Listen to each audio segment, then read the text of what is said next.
اعوذ باللہ من الشیطان اللعین الرجیم بسم اللہ الرحمن الرحیم رب اشرح لی صدری ویسر لی امری واحلل عقدۃ من لسانی یفقہوا قولی ان اللہ وملائکتہ یصلون علی النبی یا ایہا الذین آمنوا صلوا علیہ وسلموا تسلیما اللہم صل علی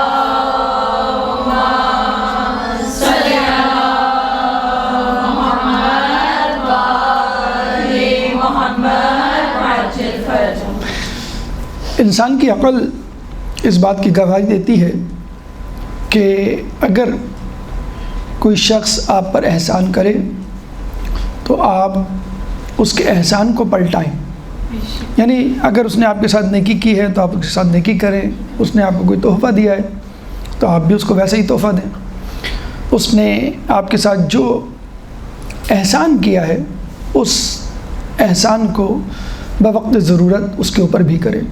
سورہ رحمان آیت نمبر 60 میں اللہ فرماتا ہے حل جزاء الاحسان الا الاحسان، کہ احسان کا بدلہ سوائے احسان کے اور کیا ہو سکتا ہے۔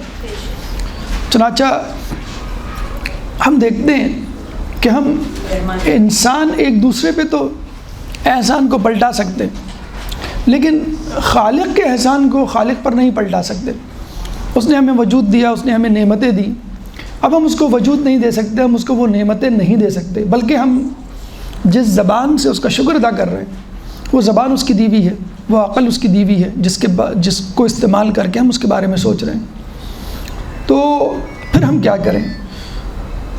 منیمم لیول پہ ہم کیا کر سکتے ہیں؟ ہم یہی کر سکتے ہیں کہ اس کی حمد و ثنا کریں، اس کی تعریف کریں اور اس کو خوش کریں اور ان کاموں سے اپنے آپ کو روکیں جن سے وہ ناراض ہوتا ہے، اور کم از کم یہ کام کریں کہ کچھ لمحے کچھ وقت اپنے روزمرہ کی زندگی سے نکال کر عبادت میں خرچ کریں اور اس سے اپنے رابطے کو مضبوط کریں، گفتگو کریں اس سے۔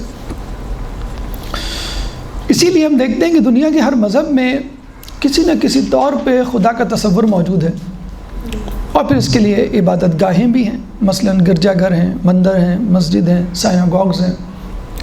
تو مختلف عبادت گاہیں مختلف مذاہب کی۔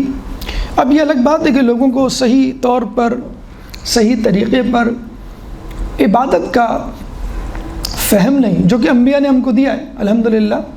انبیاء سے خاتم الانبیاء اور خاتم الانبیاء سے ان کے جانشین تک ہم تک یہ طریقہ پہنچا تو ہم اس صحیح عبادت کے طریقے پر گامزن ہیں، ورنہ ہر شخص کی عقل یہ کہتی ہے کہ اللہ نے مجھ پہ احسان کیا ہے تو کم از کم میں دن کا کچھ حصہ اسپیئر کروں اور اس کو دوں۔ آج کل آپ نے دیکھا ہوگا میڈیٹیشن کے نام پر بھی ایک عمل عبادت کہہ لیجئے، سیکولر عبادت وجود میں آ چکی ہے کہ بھائی میڈیٹیشن کیا کرو 10 منٹ 15 منٹ، جو ہمارے یہاں عبادت ہے، جو ہمارے یہاں تفکر ہے، اسی کو وہ میڈیٹیشن کہتے ہیں۔ تو آج اسی عبادت کے حوالے سے آپ کے سامنے کچھ گفتگو رکھنی ہے، اور چونکہ 10 ربیع الثانی 11ویں امام کی ولادت ہے، چنانچہ ہماری گفتگو کا موضوع ہے امام حسن عسکری علیہ السلام اور عبادت۔ اللہم صلی علی محمد و آل محمد۔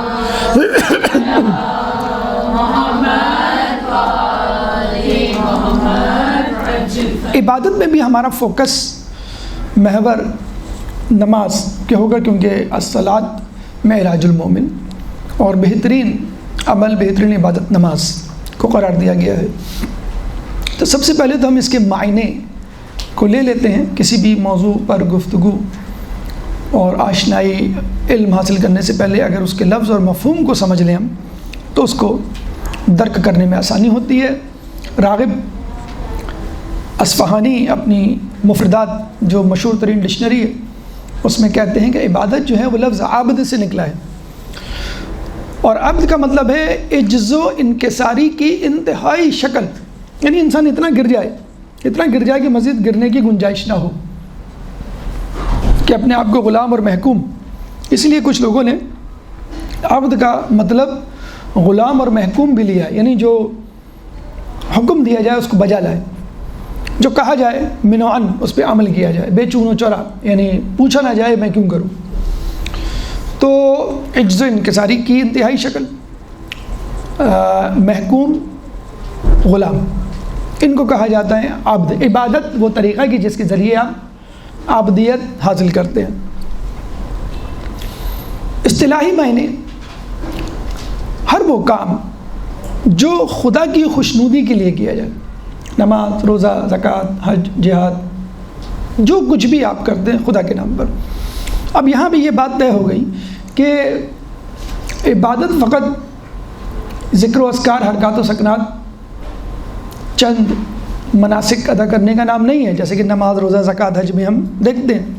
ہر وہ کام جو قربتاً الی اللہ کی نیت سے ہو، مطلب آپ دوستوں میں بیٹھے تاکہ ان کو وقت دیں اور ان کو خوش کریں، کھانا کھلا رہے ہیں ان کو، اپنے گھر والوں کے ساتھ ہیں، یا آپ جو ہے وہ کوئی ایسی تفریح جس سے آپ کو راحت مل رہی ہے، سکون آ رہا ہے، حتیٰ کہ آپ کھانا کھا رہے ہیں، کلوا واشربوا ولا تسرفوا کی تفسیر بن کر کھاؤ پیو اسراف نہ کرو، تو یہ بھی امر الہی کے مطابق۔ یا وجعلنا اللیل لباسا وجعلنا النہار معاشا، کہ اللہ تعالیٰ نے دن کو معاش اور رات کو آرام کے لیے قرار دیا، تو آپ یہ کر رہے ہیں، یہ بھی امر الہی۔ بلکہ خود 11ویں امام کی حدیث ہمیں ملتی ہے تحفۃ العقول میں کہ لیست العبادۃ کثرۃ الصلاۃ والصیام وانما العبادۃ کثرۃ التفکر فی امر الہی۔ عبادت یہ نہیں ہے کہ انسان کثرت سے نماز اور روزہ کرے، بلکہ عبادت یہ ہے کہ انسان امر الہی میں تفکر کرے، یعنی اللہ نے جو حکم دیا ہے اس کے بارے میں سوچے کہ اللہ نے یہ کیوں کہا ہے، اس کا کیا فائدہ ہے اور مجھے کیا مل رہا ہے، لیکن چیلنجنگ وے میں نہیں، جیسے شیطان نے چیلنج کر دیا تھا اللہ کے حکم کو، ایکسیپٹنگ وے میں، پہلے اس کی معرفت حاصل کرے پھر تفکر کرے۔ اور اس بارے میں ہمیں واقعہ بھی ملتا ہے تفکر کی اہمیت، کہ بنی اسرائیل کا ایک شخص تھا، اس زمانے میں 30 سال اگر کوئی خدا کی عبادت کرتا تھا تو بادل اس کے اوپر سایہ کیے رہتا تھا جہاں وہ جاتا تھا۔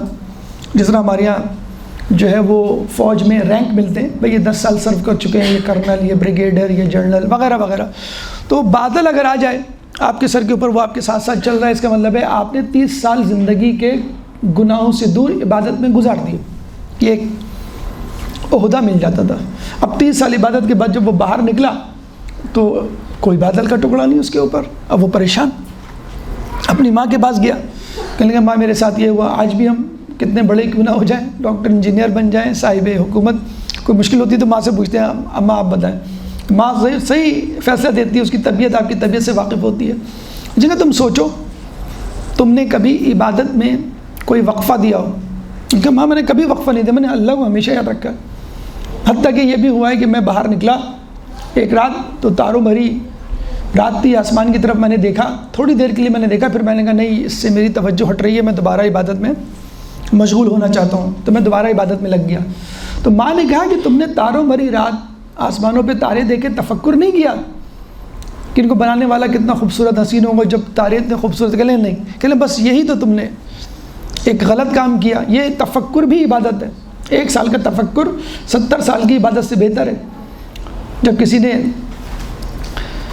عالم دین سے پوچھا کہ کیسے ممکن ہے 1 سال کا تفکر، 1 گھنٹے کا تفکر 1 سال کی عبادت سے 70 سال کی عبادت سے بہتر، 1 گھنٹے کا تفکر 70 سال کی عبادت سے بہتر ہے، تو بزرگ نے جواب دیا اگر تفکر جناب حر جیسا ہو تو دیکھیں آپ گھنٹے بھر کے یا چند گھنٹوں کے تفکر سے کہاں کہاں پہنچ گئے۔ نماز بھی عبادت، روزہ، زکوٰۃ، حج بھی عبادت، اور تفکر فقط سوچنا، تو اس کی اگر آپ عادت ڈال لیں تو بھی آپ جو ہے وہ عبادت میں مصروف ہوں گے، یہ بھی عبادت ہے۔ تو اب یہاں پہ یہ بات سمجھ میں آ گئی کہ عبادت فقط چند ارکان کا نام نہیں، نماز، روزہ، زکوٰۃ، حج کی طرح، بلکہ فقط سوچنا اللہ کے بارے میں یہ بھی عبادت میں شمار ہوگا، تو آپ ہر وقت عبادت میں جو ہے وہ مصروف رہ سکتے ہیں۔ تو آئیے سب سے پہلے تو عبادت کی اہمیت اور اس کے بعد عبادت کی خصوصیات کیا ہونی چاہیے جس سے ہم وہ سفر طے کر سکیں جس کو ہم قربتاً اللہ کا سفر کہتے ہیں، اور پھر اس کے اثرات ہماری زندگیوں پہ کیا ہوتے ہیں۔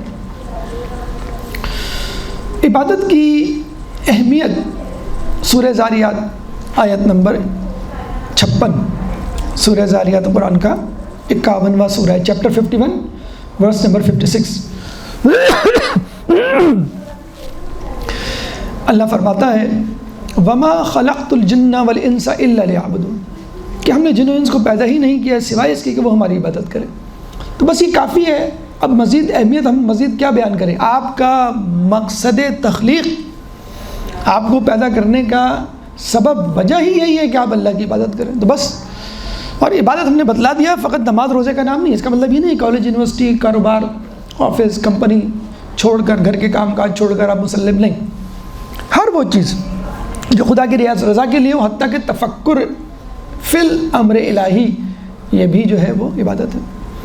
اور عبادت میں جیسے ہم نے کہا کہ نماز کو فوقیت یا اولیت حاصل ہے، وہ کس طرح کہ روایت میں خود 11ویں امام سے کہ جب اہل نماز لوگوں کو چھوڑ کر نماز کی طرف آتے ہیں تو اللہ تعالیٰ اپنے ملائکہ کو گواہ بنا کر کہتا ہے کہ دیکھو میرا بندہ مخلوقات کو چھوڑ کر میرے جود و کرم سخاوت کی طرف متوجہ ہوا ہے، بس تم گواہ رہنا کہ میں نے اس کو اپنے کرم سے نواز دیا، یعنی بس جس کے لیے آیا تھا میں نے اس کو دے دیا۔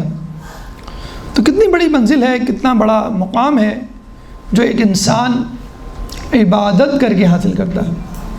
لیکن پھر ذہن میں یہی سوال آتا ہے کہ ہمیں وہ مقام کیوں نہیں حاصل ہوتا کہ جن کا تذکرہ آیات و روایات میں ہے، یا جس کا تذکرہ اس روایت میں ہے کہ اللہ کہتا ہے کہ یہ لوگوں کو چھوڑ کر میری طرف آیا، بس میں نے اس کو دے دیا۔ تو یعنی اللہ نے ہماری عبادت کو، ہماری نماز کو قبول کر لی، کیسے، کب ممکن ہے؟ تو اس کے لیے کچھ شرائط ہیں، کچھ کنڈیشنز ہیں، کچھ خصوصیات ہیں، اگر وہ اپنے اندر ہم پیدا کر لیں تو انشاءاللہ ہم اس حدیث کے مصداق ہو سکتے ہیں۔ تو آئیے ہم ان خصوصیات کو دیکھتے ہیں کہ وہ کیا خصوصیات ہیں جو ہم اپنے اندر پیدا کریں تو انشاءاللہ ہماری نماز، ہماری عبادت اللہ قبول کر لے گا۔ ایک درود پڑھتے ہیں محمد والے محمد۔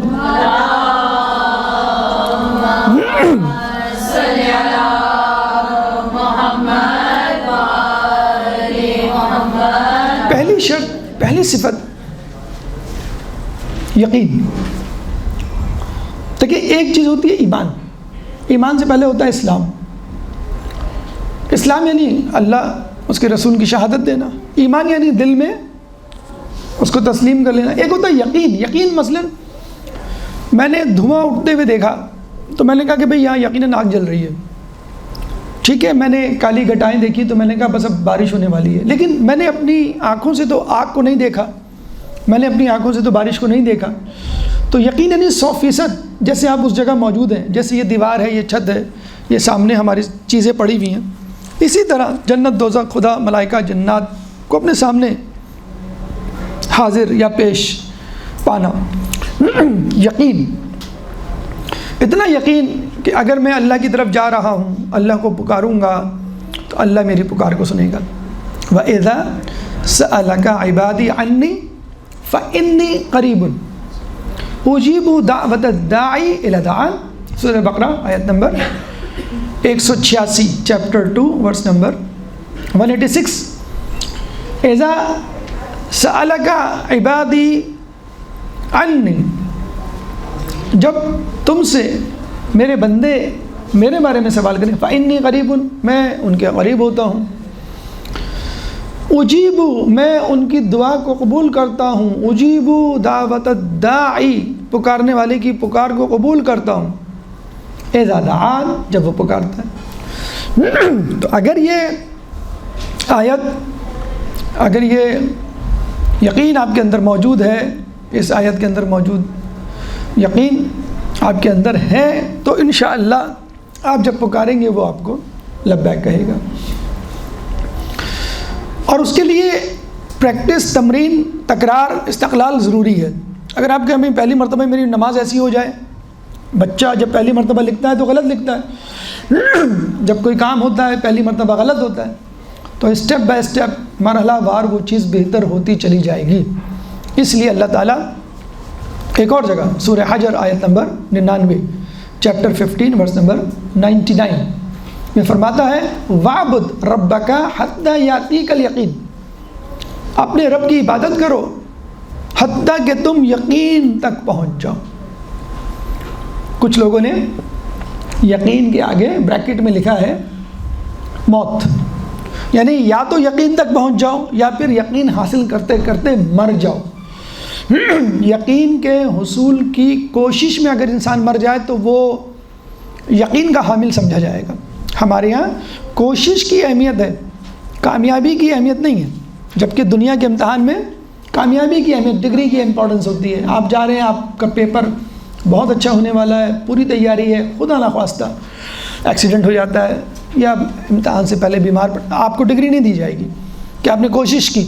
لیکن اللہ کیا کہہ رہا ہے؟ حتیٰ یاتیک الیقین، یعنی یقین حاصل کر لو یا مر جاؤ، کوئی بات نہیں، ہم والذین جاہدوا فینا لنہدینہم سبلنا، تو ہم ان کو راستہ دکھائیں گے جو جاہدو، جنہوں نے جد و جہد کی، دیٹس اٹ۔ کامیابی ضروری نہیں ہے، یہ تو بہت اچھا آپشن ہے آپ کے پاس، حتیٰ یاتیک الیقین، تو یقین حاصل کر لیں، چاہے یقین کے حصول میں موت آ جائے، آپ حاصل نہ کر سکیں، لیکن حصول یقین میں موت آئے۔ ان لوگوں کی طرح نہیں کہ جو منہ موڑے بیٹھے ہیں، جن کو یقین حاصل کرنے کا کوئی شوق نہیں، کوئی فکر نہیں، نماز پڑھی نہیں پڑھی، پڑھی بھی تو ٹھیک ہے، ہمیں کوئی ایسا وہ نہیں کہ یقین آئے نہیں آئے۔ تو ایسے لوگ جو یقین حاصل کیے بغیر یا اس کی جستجو میں مبتلا ہوئے بغیر دنیا سے چلے جاتے ہیں، ان کا حشر کیا ہوگا؟ سورہ طٰہٰ آیت نمبر 125، سورہ طٰہٰ قرآن کا 20واں سورہ ہے، چیپٹر 20 ورس نمبر 125، کہ کچھ لوگ قیامت کے دن اندھے اٹھائے جائیں گے تو وہ اللہ سے کہیں گے رب قال ربی حشرتنی اعمیٰ وقد کنت بصیرا، اے اللہ کیا ہو گیا، ہم روز محشر بلائنڈ، اندھے ہیں، نابینا ہیں، حتیٰ جبکہ ہم دنیا میں تو دیکھتے تھے۔ تو اللہ کہے گا کہ تم نے دنیا میں میری آیتوں سے منہ موڑا اور مجھ کو صرف نظر کیا، اگنور کیا، آج میں تم سے صرف نظر کروں گا۔ چنانچہ وہ آپ اپنے گھر میں تھوڑی دیر کے لیے سوچیں، لائٹ چلی جائے، لوڈ شیڈنگ ایک دم سے تمام لائٹس آف، تو آپ گھبرا جاتے ہیں، وحشت ہوتی ہے کہ بھئی لائٹ جلاؤ، لائٹ جلاؤ۔ آکسیجن موجود ہے، کھانا پینا سب موجود ہے، لائٹ موجود نہیں ہوتی، تو آپ اندازہ لگائیں روز محشر، نفسی نفسی کا دور، اور آپ جو ہے وہ بلائنڈ، کتنی مطلب بازار میں اگر آپ کو نظر نہ آئے تو آپ کیسے پریشان ہو جاتے ہیں، کسی شاپنگ مال میں چلے جائیں، وہاں لائٹ چلی جائے، نظر نہ آئے۔ تو کچھ لوگ کہیں گے کہ ہم اندھے کیوں؟ ان کو کہا کہ تم نے اگنور کیا، ہمیں صرف نظر کیا ہمارے آیت سے، تم نے منہ موڑا، آج ہم تم کو۔ تو امام کے مطابق اس سے پہلے کہ آپ کی آنکھیں بند ہو، آپ آنکھیں کھول لیں، اور امام نے کہا یہاں بصارت سے مراد بصیرت ہے۔ بصارت یعنی آنکھوں کا دیکھنا، بصیرت یعنی دل کی آنکھوں کا کھل جانا، اصل چیز ہے بصیرت۔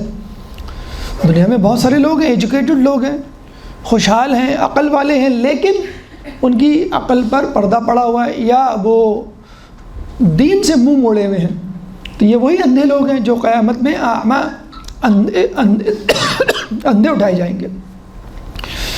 تو پہلی خصوصیت، پہلی شرط عبادت کو مقبول بنانے کی یقین، جو کہ ایمان سے بھی افضل ہے۔ روایتوں کے مطابق ایمان سے افضل یقین ہے۔ ایمان یعنی آپ کو خدا پہ یقین ہے، خدا پہ ایمان ہے، جی ہاں، جنت دوزخ پہ ایمان ہے، جی ہاں، لیکن ویسا ایمان ہے جیسے کہ ابھی جنت دوزخ آپ کے سامنے ہے؟ نہیں، ویسا نہیں ہے۔ اگر ویسا ہوتا تو پھر ہم گناہ ہی نہ کریں، اگر ایسا ایمان ہو تو اس کو ہم کہتے ہیں یقین، کہ آپ اپنے سامنے ان چیزوں کو حاضر پا رہے ہیں جن کے بارے میں آپ ذہن میں سوچ رہے ہیں۔ تو پہلی چیز، پہلا اسٹیپ جو ہے وہ یقین۔ نمبر 2، یقین کے بعد جو چیز آتی ہے وہ ہے آزادی۔ کس چیز سے آزادی؟ دنیا کے تمام بکھیڑوں، جھمیلوں، زنجیروں، قیود اور پابندی سے آزادی، تاکہ آپ خدا کی طرف متوجہ ہو سکیں۔ دیکھیں اس کی مثال ہم آپ کو دیتے ہیں۔ واجب مجبوری ہے، وہ تو پڑھنا ہی پڑھنا ہے، لیکن نوافل آپشنل ہے۔ جس کو خدا سے محبت ہوگی یا خدا کو جس سے محبت ہوگی وہی پڑھے گا، مجبوراً پڑھنے والا تو صرف فرض پڑھتا ہے۔ ہم میں سے کتنے لوگ ہیں جو نوافل پڑھتے ہیں؟ 11ویں امام کی روایت، 11ویں امام کی حدیث کے مطابق مومن کی 5 علامات ہیں نا، 3 علامات عبادت سے متعلق ہیں جس کو ہم اس وقت موضوع بحث بنائیں گے۔ 51 رکعت نفل، سورہ کے شروع میں بسم اللہ بلند آواز سے پڑھنا، خاک پہ سجدہ، ان تینوں نماز سے متعلق۔ عقیق یہ بھی انڈائریکٹلی نماز سے متعلق، جب آپ دعا مانگے تو عقیق کو جو ہے وہ آسمان کی طرف کر لیں، اور زیارت 40۔ تو نوافل کیوں کہا، مطلب 51 رکعت کیوں کہا؟ کیونکہ اس میں واجب کے ساتھ نوافل بھی شامل ہے۔ حدیث میں ہے، اب ہم بات کر رہے ہیں آزادی کی۔ دیکھیں آزادی دنیا کے جھمیلوں سے وہی لے گا جو نوافل کا شوق رکھتا ہوگا۔ اللہ فرماتا ہے کہ جب مومن نوافل کے لیے میری طرف رخ کرتا ہے تو میں اس کا محبوب بن جاتا ہوں، اس طرح کہ میں اس کے کان بن جاتا ہوں جن سے وہ سنتا ہے، میں اس کی آنکھ بن جاتا ہوں جس سے وہ دیکھتا ہے، میں اس کے ہاتھ بن جاتا ہوں جس سے وہ کام کرتا ہے، میں اس کے پیار بن جاتا ہوں جس سے وہ چلتا ہے۔ وہ دعا مانگتا ہے، میں اس کی دعا قبول کرتا ہوں، وہ مجھ سے طلب کرتا ہے، میں اس کو عطا کرتا ہوں۔ یہ ہے وہ آزادی، دنیا کے تمام جھمیلوں سے بالکل سوئچ آف کر کے مکمل طور پہ خدا کی طرف متوجہ ہو جانا جسے کہتے ہیں۔ اور یہ وہی شخص کر سکتا ہے، یعنی نوافل کی ہم بات کر رہے ہیں، نوافل کے ذریعے آدمی جو ہے وہ خدا کی طرف متوجہ ہوتا ہے اور آزاد ہو جاتا ہے تمام چیزوں سے مکمل طور پہ اللہ کی طرف۔ بلکہ ہم تو یہ کہیں گے ایسا شخص تو دنیا میں رہتے ہوئے بھی لوگوں میں محفل جمانے کے باوجود اللہ کی یاد میں کھویا رہتا ہے۔ روایت امام ہے کہ من انس باللہ استوحش من الناس، جس کو اللہ سے انسیت ہو گئی وہ لوگوں سے وحشت محسوس کرتا ہے۔ حقیقت ہے، اکثر ہوتا ہے دینداروں کے ساتھ، آپ کے ساتھ بھی ہوتا ہوگا کہ جب اسپیشلی جب ہم شادی بیاہ کی سالگرہ یا اس قسم کی محفلوں جن میں لہو و لعب یا گناہوں کا امکان ہوتا ہے تو ہمیں وحشت ہو رہی ہوتی ہے آس پاس کے ماحول سے، ہمیں وحشت ہو رہی ہوتی ہے لوگوں سے یا غیبتوں سے جو وہ کر رہے ہوتے ہیں یا فضولیات سے، لہو و لعب، دنیا مادیت پرستی کی باتیں۔ کسی نے دین کی بات شروع کی تو آپ متوجہ ہو جاتے ہیں، آپ خوش ہو جاتے ہیں بھائی چلو کوئی تو ملا ہمیں۔ آپ فکر کرتے ہیں کہ بھائی جلدی سے، میں رات کو لوگ دیر سے سوتے ہیں تو فکر ہوتی ہے، صبح تک جاگتے رہتے ہیں کہ فجر کی نماز قضا نہ ہو جائے، رات کو نیند نہیں آتی۔ تو یہ وہ لوگ ہیں استوحش من الناس من انس باللہ، جس کو اللہ سے انسیت ہو جائے وہ لوگوں سے وحشت محسوس کرتا ہے۔ یہ ہے وہ منزل کہ آدمی کہتا ہے کہ اب میں آزاد ہو گیا دنیا سے، دنیا والوں سے، مادیت پرستی سے، حب دنیا سے۔ اور دیکھیں ضروری نہیں ہے کہ آپ فقط نماز ہی پڑھیں اور نماز سے ہی اللہ سے کلام ہو۔ ٹھیک ہے، روایت میں ہے کہ جب میں اللہ سے گفتگو کرنا چاہتا ہوں تو نماز پڑھتا ہوں، اب جب میں چاہتا ہوں اللہ مجھ سے گفتگو کرے تو میں قرآن پڑھتا ہوں۔ اس کے علاوہ بھی طریقہ ہے بڑا انٹرسٹنگ، آپ سنیں گے تو آپ بھی حیران ہوں گے۔ شہید کی ڈائری میں پڑھ رہا تھا، ایک شہید کی ایک زمانے میں ڈائری لکھنے کا لوگوں کو شوق ہوتا تھا، آج کل تو ڈائری کا رواج ہی ختم ہو گیا، لکھیں تو کیا لکھیں، لوگ پڑھیں گے تو شرمندگی ہمیں ہوگی بعد میں۔ تو شہید کی ڈائری میں لکھا تھا، یعنی شہید اپنا روز کا روٹین رکھتے ہوئے کہہ رہا ہے کہ اللہ آج میرا کوئی کام کرنے کا جی نہیں چاہ رہا۔ ہوتا ہے نا، ہمارے ساتھ بھی ہوتا ہے، بلکہ نماز پڑھنے کا بھی جی نہیں چاہ رہا۔ ہم لوگ بعض کہتے ہیں نا، غصہ آ رہا ہوتا ہے کہ اللہ بس اتنی عرصے سے میں نماز پڑھ رہا ہوں، میری اتنی سی خواہش تو نے نہیں پوری کی۔ تو شہید کہتا ہے مصلی پہ بیٹھ کے، اللہ آج میرا کوئی کام کرنے کو جی نہیں چاہ رہا، میرا نماز بھی پڑھنے کو جی نہیں چاہ رہا، بس تجھ سے باتیں کرنے کا جی چاہ رہا ہے۔ دیکھیں یہ ہے محبت، نماز پڑھنے کا جی نہیں چاہ رہا، ٹھیک ہے، لیکن تجھ سے باتیں کرنے کا جی چاہ رہا ہے۔ اور پھر وہ اپنی باتیں، اچھا یہ ہم نے جب پڑھا تو ہمیں بھی عجیب سا لگا، یہ کیا عجیب بات ہے۔ حسن نصر اللہ کی ایک ویڈیو بڑی وائرل ہوئی تھی 2-4 منٹ کی، تو انہوں نے بھی اسی طرح کا جسے کہتے ہیں کہ اندیا دیا کہ جب آپ پریشان ہوں آپ کو سمجھ میں نہ آئے. ہوتا ہے بعض وقت ڈپریشن جیسا ایک پریشانی جیسی عجیب سی کیفیت ہوتی ہے اور بعض وقت تو پتہ بھی نہیں ہوتا یہ کیوں ہو رہا ہے. اچھا یہ بھی علامت ہے. کچھ لوگ کہتے ہیں کہ اگر آپ سے دن میں کوئی گناہ ہو جائے نا تو دل مقدر سیاہ بھاری ہوتا ہے اور آپ پریشان ہوتے ہیں کیا مسئلہ ہے. کسی کی کوئی نماز رہ جائے تو وہ پریشان ہوتا ہے کیا مسئلہ کیا ہے, دل کیوں بھاری. پتہ چلتا ہے وہ نماز رہ گئی جس کو ہم نے نہیں پڑھا, یا کسی کو کچھ کہہ دیا, کوئی گناہ کر دیا. تو وہ میں پڑھ رہا تھا, سن رہا تھا حضرت نصر اللہ, تو وہی کہتے ہیں کہ کبھی آپ کا دل پریشان ہو اور کنفیوز ہو میں کیا کروں, کچھ سمجھ میں نہیں آ رہا, تو آپ مصلی پہ بیٹھ جائیں, کمرہ بند کر لیں اور بس اللہ تعالیٰ سے گفتگو کریں, باتیں کریں, جیسے اپنی زبان میں, اردو زبان میں, انگلش میں, فارسی میں, عربی, جو آپ کی زبان ہے. اللہ یہ ہو گیا, یہ بالکل اسی طرح جیسے آپ فون پہ کسی سے کہتے ہیں.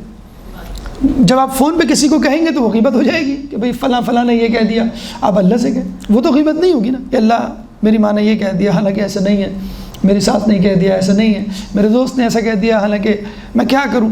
آپ دیکھیے گا اللہ تعالیٰ آپ کے دل میں الہام کرے گا. ایک ہوتا ہے وحی اور ایک ہوتا ہے الہام. وحی تو جبرائیل علیہ السلام کے ذریعے انبیاء پہ, الہام یہ ہوتا ہے اللہ تعالیٰ آپ کے دل میں کوئی بات انڈیل دیتا ہے, القا کر دیتا ہے. جیسے ہم کہتے ہیں دعاؤں میں, استخارہ کی دعاؤں میں بھی آتا ہے کہ اللہ اگر یہ کام میرے لیے بہتر ہے تو میرے دل کو اس طرف مائل کر دے, یا اگر صحیح نہیں ہے تو متنفر کر دے, مجھے سے دور کر دے. تو اللہ تعالیٰ الہام کر دے گا, نہیں تم جو سمجھ رہے ہو ایسا نہیں ہے, یہ بدگمانی ہے, ایسے شخص نے تمہاری بہتری کے لیے کہا تھا. اور آپ دیکھیے گا کچھ دیر کے بعد وہ بدگمانی دور ہو جاتی ہے. تو کچھ نہ ہو تو کبھی ویسے بیٹھ جائیں. اسپیشلی بہترین وقت تو فجر سے پہلے کا نماز شب. ویسے بھی یہ آپ آج سے کرنے کی کوشش کریں, نماز پڑھنے کے بعد ویسے ہی آپ ایک منٹ, ہمارا تو مسئلہ ہے کہ ہم تسبیح فاطمہ کے لیے نہیں بیٹھتے, ایک دم سے اچھلتے ہیں جیسے پتنی اسپرنگ کی طرح. تو جب آپ زیارت یا جو بھی پڑھنی, بلکہ زیارت سے پہلے شاید آپ وہیں بیٹھ جائیں جہاں بیٹھے ہوئے, اور بس آپ سوچیں یا ویسے ہی گفتگو کریں. ہمیں تو دعائیں بھی ایسی ہوتی ہیں, رٹی رٹائی دعا ہوتی ہیں, ذکر اذکار جو بھی ہے, اللہ سے باتیں کریں. جو بھی دن کی روٹین ہے یا کوئی ایسا مسئلہ جو آپ اپنے دوست سے کرتے ہیں واٹس ایپ پہ یا دو بدو, اللہ سے باتیں کریں. تو آپ دیکھیے گا اللہ تعالیٰ ایک آپ کو الہام کرے گا, ایک سکون کی کیفیت جس بے کلی اور پریشانی سے آپ گزر رہے ہیں وہ آپ کو دے گا. تو کہنے کا مقصد ہے آزادی نمبر 2, کہ جس میں آپ دنیا کے جھمیلوں سے, پریشانیوں سے یا لوگوں سے تعلق توڑ کے مکمل طور پہ خدا کی طرف متوجہ ہو جاتے ہیں. بالکل ایسی ہے کہ آپ دکان پہ جاتے ہیں, دکاندار آپ سے کہتا ہے جی جناب آپ کو کیا چاہیے. جب وہ آپ سے کہتا ہے اور آپ ادھر ادھر دیکھنے لگتے ہیں, اتنی دیر میں کوئی اور کسٹمر آ جاتا ہے, وہ اس کی طرف چلا جاتا ہے. تو خدا کے ساتھ تو ایسا نہیں ہے, لیکن ہم کسی حد تک یہ کہہ سکتے ہیں اللہ آپ کی طرف متوجہ اور آپ اس کی طرف متوجہ نہیں ہیں. خصوصی طور پہ نماز شب کے لیے کہا گیا ہے کہ آپ بالکل اس کی طرف اٹینٹو رہیں. تیسری خصوصیت جو کہا گیا ہے کہ ایک شرط ہونی چاہیے جس سے آپ کو وہ اس عبادت کی لذت محسوس ہوگی جو کہ اللہ کے یہاں مطلوب ہے, وہ ہے اولیت, یعنی فوقیت دینا, ترجیح دینا. کس کو؟ نماز کو, عبادت کو. کہ جیسی نماز کا وقت ہو آپ جو ہے وہ نماز کی طرف رجوع کریں, اس کی طرف بھاگیں. اور 11ویں امام کی سیرت بھی ہمیں ملتا ہے, وہ لکھ رہے تھے قلم سے کچھ, ایک دم سے نماز کا وقت ہوا, آپ نے فوراً قلم کو وہاں رکھا اور اندر چلے گئے. وقت شہادت اپنے نوکر سے کہا کہ مجھے غلام سے کہ مجھے جوشاندہ لا دو. کچھ دیر پہلے وہ جوشاندہ جیسی لے کر آیا, نماز کا وقت ہو گیا, تو امام نے کہا نہیں مجھے وضو کا پانی لاؤ.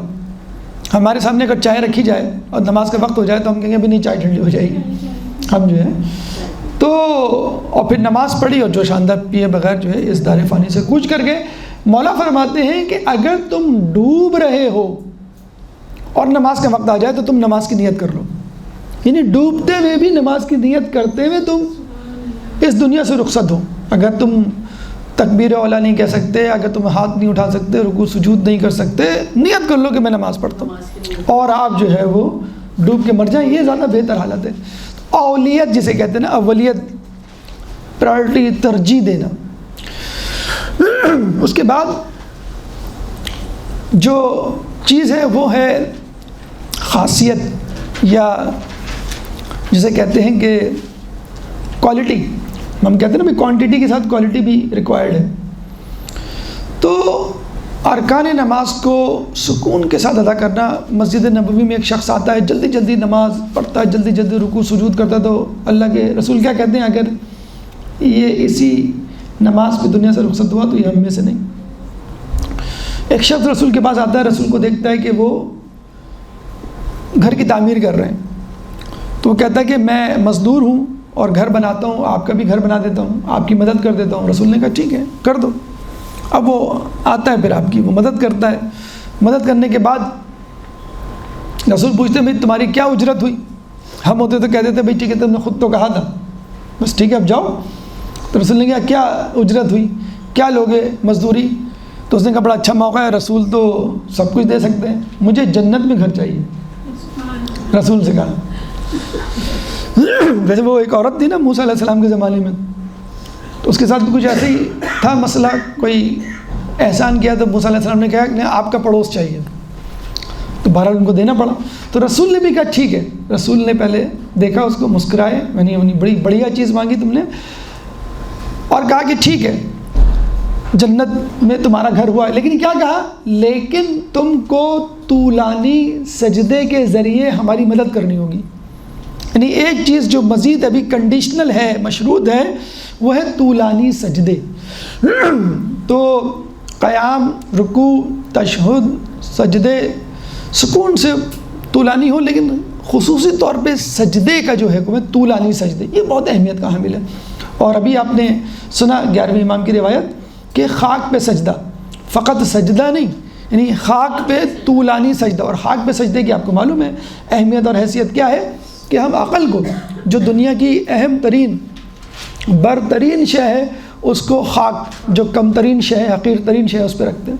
اور اب تو میڈیکل سائنس بھی کہتی ہے کہ جب آپ خاک یا زمین پر اپنی پیشانی کو ٹیکتے ہیں تو جسم میں جو اضافی چارجز ہوتے ہیں وہ ارتھ ہو جاتے ہیں۔ ہمارے باڈی میں سیلز ہوتے ہیں 100 ٹریلین سیلز، نگیٹو چارجز اندر ہوتے ہیں، پازیٹیو چارجز باہر ہوتے ہیں۔ During the whole day negative positive اندر باہر جاتے رہتے ہیں، ڈیورنگ ریسٹ نگیٹو انسائڈ ہوتے ہیں، اور ڈیورنگ موومنٹ نگیٹو باہر چلے جاتے ہیں، پازیٹیو اندر چلے جاتے ہیں۔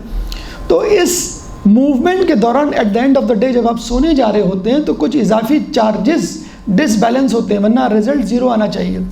باہر پازیٹیو اندر نگیٹو، دونوں کا سم اپ زیرو ہونا چاہیے، لیکن بہرحال انسان جب حرکت کرتا ہے تو ایگزیکٹلی وہ رزلٹ نہیں آتا زیرو والا۔ تو کہتے ہیں جب آپ سجدہ کرتے ہیں اور ماتھے کو زمین پر ٹکاتے ہیں، جیسے آپ نے دیکھا ہوگا الیکٹریکل وائرز جو ہوتے ہیں نا، ایک نگیٹو ہوتا ہے، ایک پازیٹیو ہوتا ہے، ایک ارتھ کا ہوتا ہے، جس سے اضافی کرنٹ باڈی ارتھ میں چلا جاتا ہے۔ تو جب آپ پیشانی دری پہ، کارپیٹ پہ یا کسی اور چیز پہ رکھیں گے تو یہ ارتھ نہیں ہوگا اضافی چارج، بلکہ باڈی میں رہے گا، جس کی وجہ سے پریشانی، ٹینشن، سائیکولوجیکل ڈس آرڈرز رہتے ہیں۔ لیکن اگر آپ خاک پہ رکھیں گے تو وہ ارتھ ہو جائیں گے۔ اس کا باقاعدہ ڈیمانسٹریشن یوٹیوب پر موجود ہے، انہوں نے کر کے اس کو دکھایا پروف۔ تو طولانی سجدے، اور ویسے بھی کہا جاتا ہے کہ آپ کا بلڈ فلو، آپ کی جسے کہتے ہیں عقل کی طرف آپ کا بلڈ فلو، پیشانی کے جو پیچھے ایریا ہے جس کو ہم کہتے ہیں پری فرنٹل کارٹیکس، جو کہ سیٹ آف تھاٹ، جہاں پہ آپ سوچتے ہیں، تفکر کرتے ہیں، وہاں پہ امپروو ہوتا ہے، اس سے جو ہے انسان کی عقل میں اور اضافہ ہوتا ہے۔ تو طولانی سجدے جسے کہتے ہیں کہ اہم ترین چیز ہے۔ اب آئیے، اگر انسان یہ عبادت کرتا ہے تو اس کے اثرات کیا مرتب ہوتے ہیں، جو آپ کو خود اس دنیا ہی میں دکھنے اور ملنے شروع ہو جائیں گے۔ سب سے پہلے جو اثر آپ کو اپنی زندگی میں اور اپنی ذات میں نظر آئے گا، نمبر 1 قرب الہی۔ جیسے ابھی ہم نے کہا نا کہ من انس باللہ استوحش من الناس، آپ کو خود فکر ہوا کرے گی کہ نماز کا ٹائم کب ہوا۔ آپ پریشان، مضطرب، چڑچڑے ہو جائیں گے، بھئی میرے پاس جو لوگ بیٹھے ہوئے کیوں دنیاوی باتیں کر رہے ہیں اور بس میں جاؤں اور اپنی عبادت کروں۔ اور دوسری بات یہ کہ گناہ کرنے کو جی نہیں چاہے گا۔ ایک دفعہ سید مرتضیٰ نے کہا آج وہ نماز پڑھائے گا جس نے کوئی گناہ نہ کیا ہو۔ سید رضی نے کیا کہا، ان کے چھوٹے بھائی نے، میرے خیال میں تو اس کو نماز پڑھانی چاہیے جس کے دل میں گناہ کا خیال نہ آیا ہو۔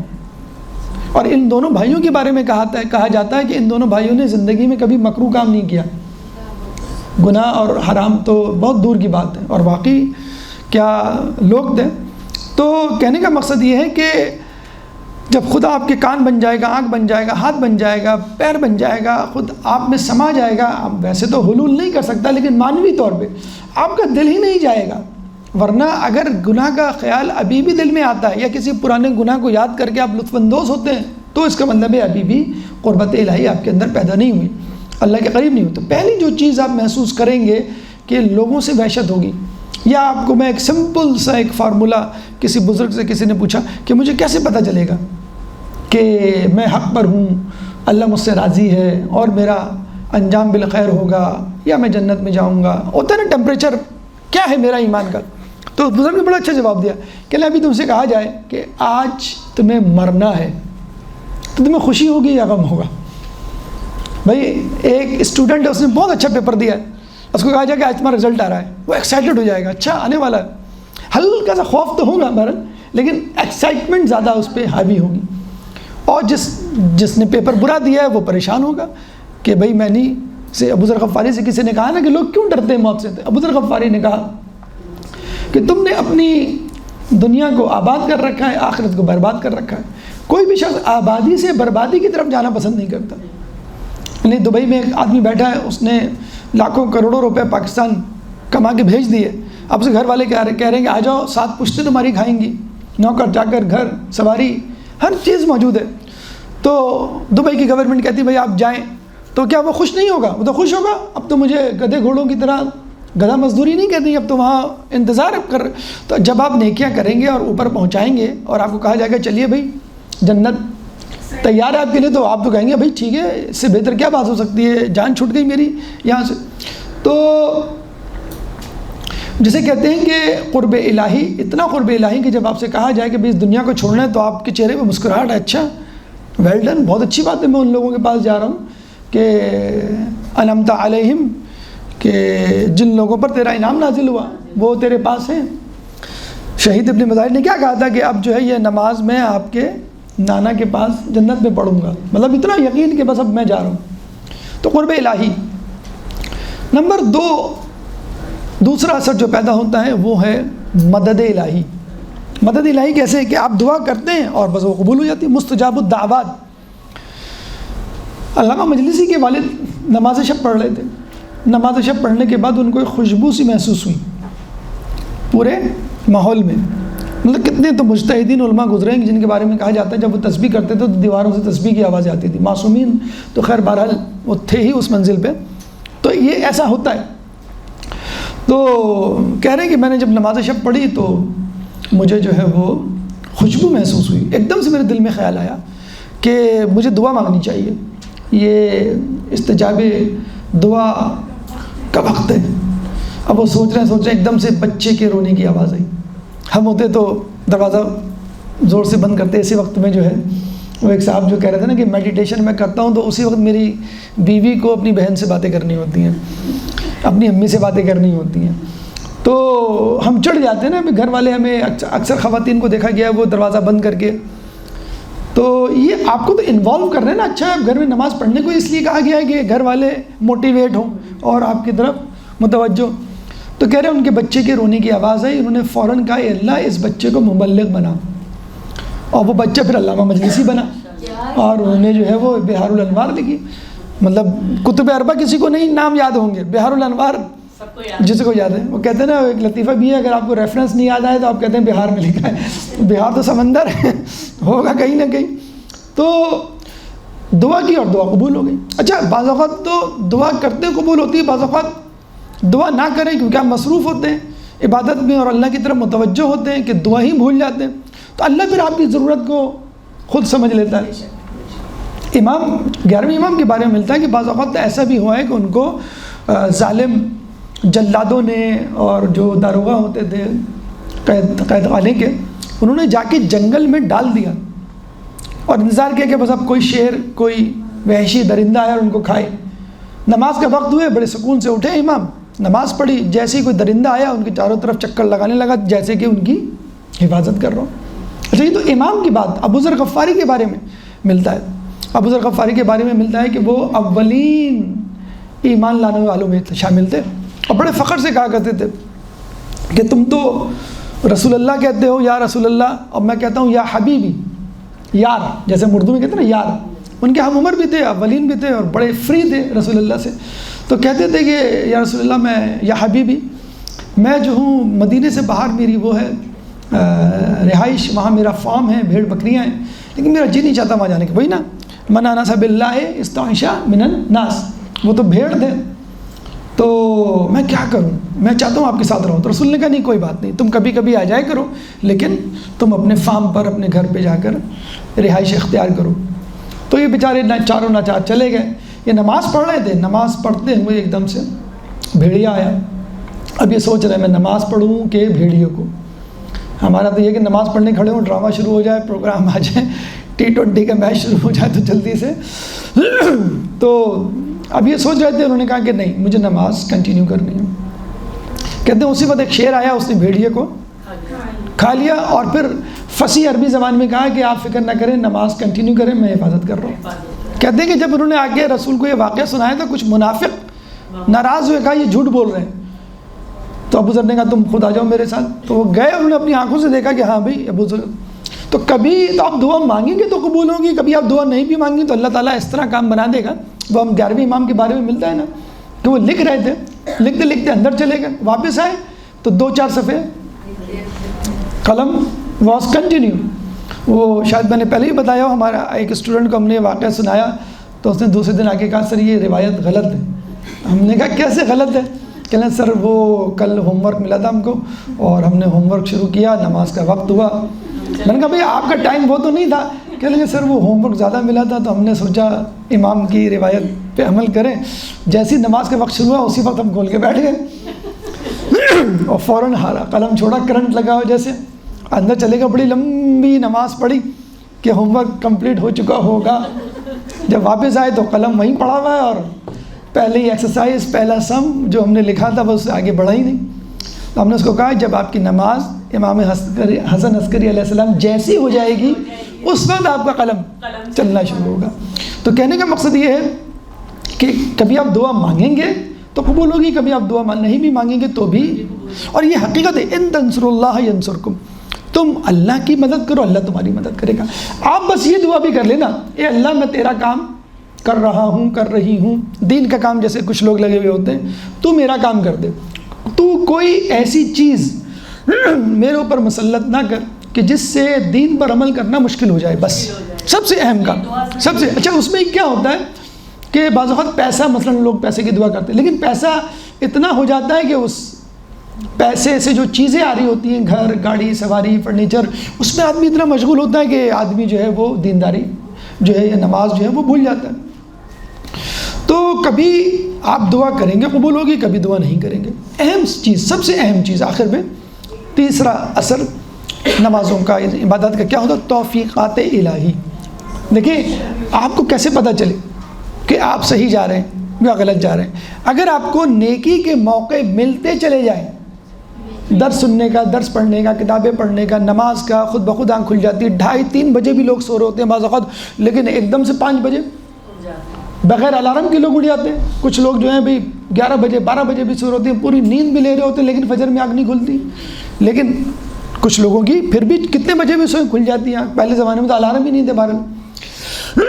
تو توفیقات الہی، مثلا میں مثال دوں تو ابو علی سینا وہ فرماتے ہیں کہ 18 سال میں اتنے مشہور ہو گئے تھے کہ دنیا بھر سے بادشاہ نے وقت وزراء ان کے پاس علاج کے لیے آتے تھے. نمبر 1 طبیب. تو القانون فی الطب اور یورپ یونیورسٹیز میں پڑھائی جاتی ہے.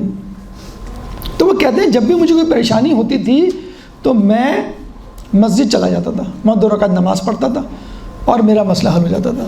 کبھی سفر میں ہوتا تھا پریشانی تو جہاں میں مسجد مجھے نظر آتی، ہمارا کیا ہوتا ہے چائے پینے کا جی چاہ رہا ہے چلو چائے کا ہوٹل ڈھونڈو، کھانے کا جی چاہ رہا ہے کھانے کا ہوٹل ڈھونڈو، فلاں کا جی چاہ رہا ہے.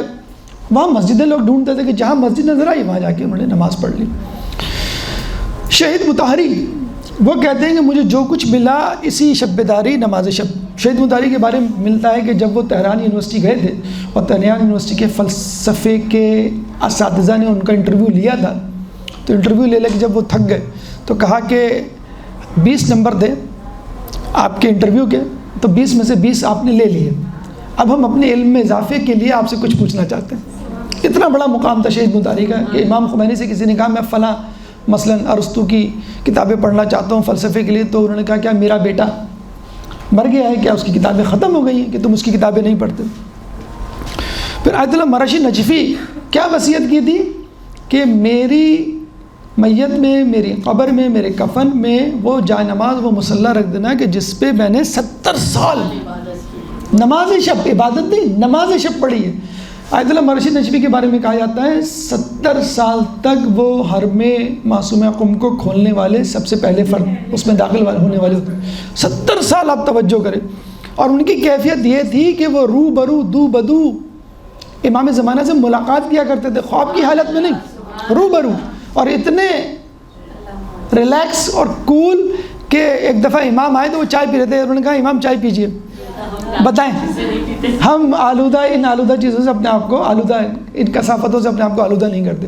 دوبارہ کہنے کا مقصد یہ ہے کہ اگر انسان ان شرائط کے ساتھ عمل کرے جن شرائط کے ساتھ علماء اعلام نے امام کی روش کو اختیار کرتے ہوئے کیا، تو پھر انشاءاللہ ہماری نمازیں بھی وہ ہوں گی کہ جن کے لیے اللہ تعالیٰ فرشتوں کو گواہ بناتا ہے کہ دیکھو یہ لوگوں سے الگ ہو کر میری طرف متوجہ ہوا کہ تم گواہ رہنا، میں نے اس کو بخش دیا۔